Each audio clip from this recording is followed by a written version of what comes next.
الحمد لله وكفى وسلام على عباده الذين اصطفى أما بعد فأعوذ بالله من الشيطان الرجيم بسم الله الرحمن الرحيم إن الصفا والمروة من شعائر الله صدق الله العلي العظيم. درود شریف پڑھے. اللہم صلی علی سیدنا شفیعنا حبیبنا مولانا محمد بارک وسلم صلی اللہ علیہ صلاۃ و سلام علیک یا رسول اللہ صلی اللہ تعالی علیہ وسلم. حضرات محترم،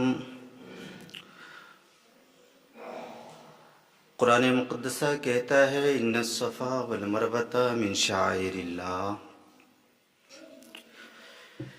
کہ بے شک صفا و مروہ اللہ کی نشانیوں میں سے ایک نشانی ہے. آپ غور کریں تو پتہ چلے گا کہ اس دنیا میں بڑے بڑے پہاڑ موجود ہیں، لیکن اس کے باوجود بھی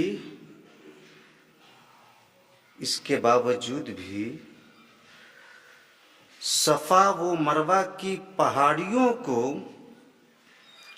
اللہ کی نشانی بتائی گئی. آخر اس کے پیچھے راز کیا ہے کہ بڑے بڑے پہاڑوں کو اللہ کی نشانی نہیں بتایا گیا، صفا و مروہ کی پہاڑیوں کو اللہ کی نشانیوں میں سے بتایا گیا؟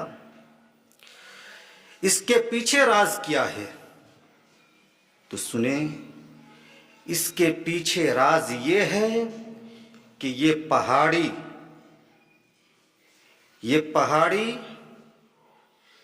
ایک ماں اور ایک بیٹے کی یاد کو تازہ کرتی ہے.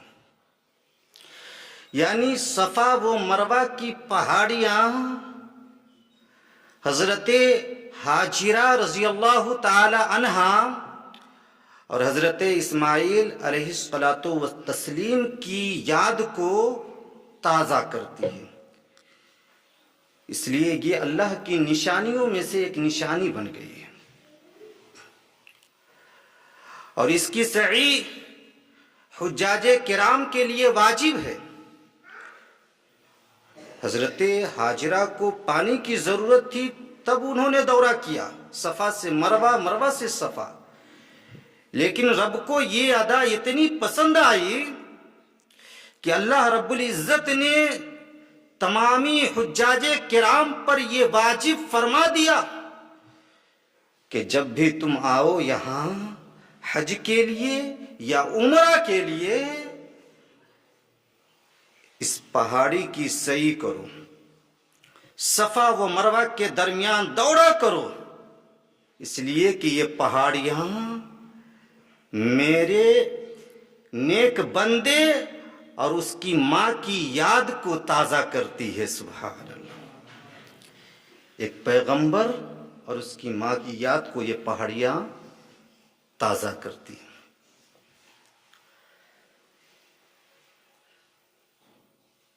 عمرہ اور حج یہ دونوں الگ الگ چیز ہیں. حج سال میں صرف 5 دن ایسے آتے ہیں جس میں حج کیے جاتے ہیں، صرف 5 دن. حج کے لیے صرف 5 دن ہیں، اور عمرہ آپ کبھی بھی کر سکتے ہیں پورے سال سوائے 5 دنوں کے. ان 5 دنوں کے جن میں حج ادا کیے جاتے ہیں، ان دنوں کے علاوہ آپ جب چاہے عمرہ کر سکتے ہیں، لیکن ان 5 دنوں میں عمرہ نہیں کر سکتے ہیں، کیونکہ وہ مخصوص ایام ہیں حج کے لیے. عمرہ کے لیے 2 شرط ہے، یعنی 2 فرض ہے: احرام کا باندھنا اور کعبے کا طواف کرنا. اور واجب ہے صفا و مروہ کی سعی کرنا اور بال منڈوانا یا بال کتروانا یہ واجب ہے. آپ منڈوا بھی سکتے ہیں اور کتروا بھی سکتے ہیں.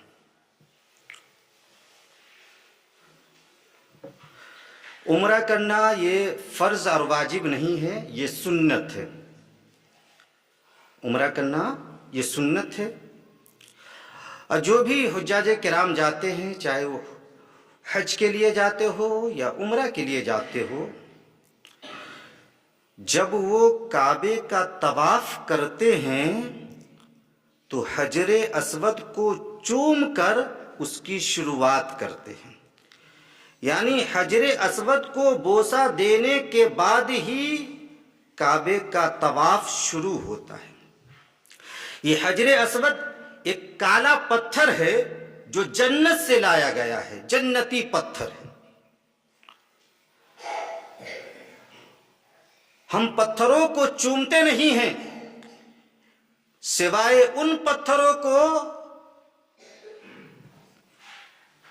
جنہیں مصطفیٰ جان رحمت نے چوما ہے. سبحان اللہ.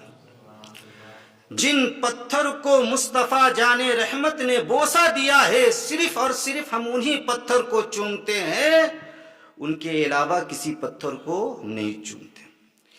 یہی وجہ ہے کہ حضرت عمر فاروق اعظم رضی اللہ تعالیٰ عنہ نے ایک مرتبہ حجر اسود کے سامنے کھڑے ہو کر کہا، اے حجر اسود سن لے، میں اچھی طرح جانتا ہوں کہ تو ایک پتھر ہی ہے جو نہ نفع پہنچا سکتا ہے اور نہ نقصان پہنچا سکتا ہے، لیکن اس کے باوجود بھی عمر تجھے چوم رہا ہے تو صرف اور صرف عمر تجھے اس لیے چوم رہا ہے کیونکہ رسول پاک نے تجھے چوما ہے. سبحان اللہ. اگر رسول پاک تجھے نہ چومتے تو عمر کبھی بھی تجھے بوسہ نہیں دیتا، کبھی بھی تجھے نہیں چومتا. تو ایک غلام اسی پتھر کو چومتا ہے جس سے ان کے آقا نے چوما ہے. یہ اور بات ہے کہ حجر اسود میں پاور ہے، وہ فائدہ بھی پہنچا سکتا ہے اور نقصان بھی پہنچا سکتا ہے. جب حضرت عمر نے کہا کہ تو نہ کوئی فائدہ پہنچا سکتا ہے نہ کوئی نقصان، تو حضرت مولا علی نے کہا کہ ایسا نہیں ہے، یہ وہ پتھر ہے جو فائدہ بھی پہنچا سکتا ہے نقصان بھی پہنچا سکتا ہے. کہا کیسے؟ تو حضرت مولا علی نے کہا کہ ایسے کہ جب روز ازل اللہ رب العزت نے تمامی روحوں سے اپنی ربوبیت کا اقرار کروا لیا، الستو بربکم، کیا میں تمہارا رب نہیں ہوں؟ تو تمامی روحوں نے اقرار کیا، قالوا بلا، ہاں مولا تو ہی میرا رب ہے، تو ہی ہم سب کا رب ہے. تو اللہ رب العزت نے اس عہد نامہ کو تحریر کروا کر اسی پتھر کے حوالے کر دیا جسے حجر اسود نے نگل لیا. حضرت مولا علی کہتے ہیں کہ بروز محشر جب یہ پتھر اٹھایا جائے گا تو اس کی 2 آنکھیں ہوں گی، 2 ہونٹ اور 1 زبان ہوگی. تو یہ پتھر ایمان والوں کے ایمان کی گواہی دے گا اور بے ایمانوں کے کفر کی گواہی دے گا.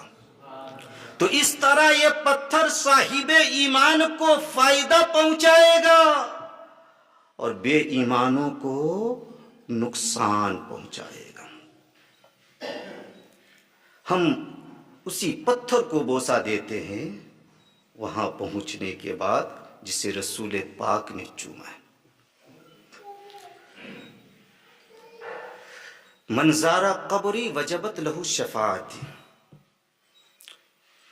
آقا فرماتے ہیں جس نے میری قبر کی زیارت کی اس کے لیے میری شفاعت واجب ہو گئی. اور جس نے حج کیا، آقا فرماتے ہیں جس نے حج کیا اور وہ میری زیارت نہ کیا تو گویا اس نے مجھ پر جفا کیا. دوسری روایت کہتی ہے کہ جس نے حج کیا اور اس نے میری قبر کی زیارت کیا تو گویا اس نے میری حیات میں میری زیارت کیا. سبحان اللہ. پتہ چلا کہ رسول پاک کی قبر اطہر کو دیکھنا حقیقت میں مصطفیٰ جان رحمت کو دیکھنا ہے. سبحان اللہ. اور ایک غلام مصطفیٰ کے لیے وہ سما کتنا خوبصورت ہوگا. ایک غلام مصطفیٰ کے لیے وہ سما کتنا اہم ہوگا, کتنا خوبصورت ہوگا کہ جب وہ اپنے ماتھے کی ان نگاہوں سے روضہ مصطفیٰ کا دیدار کرے گا, روضہ مصطفیٰ کی زیارت کرے گا. یہی وجہ ہے کہ دنیا بھر کے ہر غلام مصطفیٰ کے سینے میں یہ آرزو ہوتی ہے کہ کاش زندگی تمام ہونے سے پہلے پہلے, یہ آنکھیں بند ہونے سے پہلے پہلے ایک مرتبہ ہی صحیح اس در کی زیارت ہو جائے, اس در کی زیارت ہو جائے جسے در خدا کہا جاتا ہے. سبحان اللہ. جسے در مصطفیٰ بھی کہا جاتا ہے, جسے در خدا بھی کہا جاتا ہے. جبھی تو امام عشق و محبت اس در کے بارے میں لکھتے ہیں کہ بخدا خدا کا یہی ہے در, نہیں اور کوئی مفر مقر, رے جو وہاں سے ہو یہی آ کے ہو, جو یہاں نہیں وہ وہاں نہیں.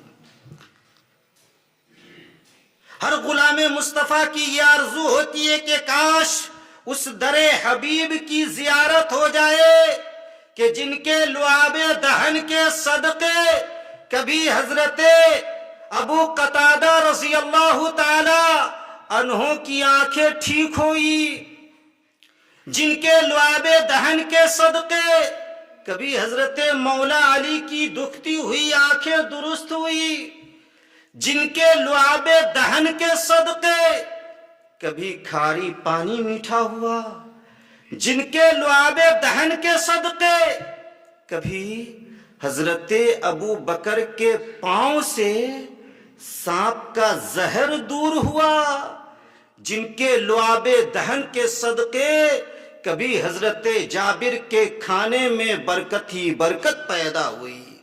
کاش اس در حبیب کی زیارت نصیب ہو جائے.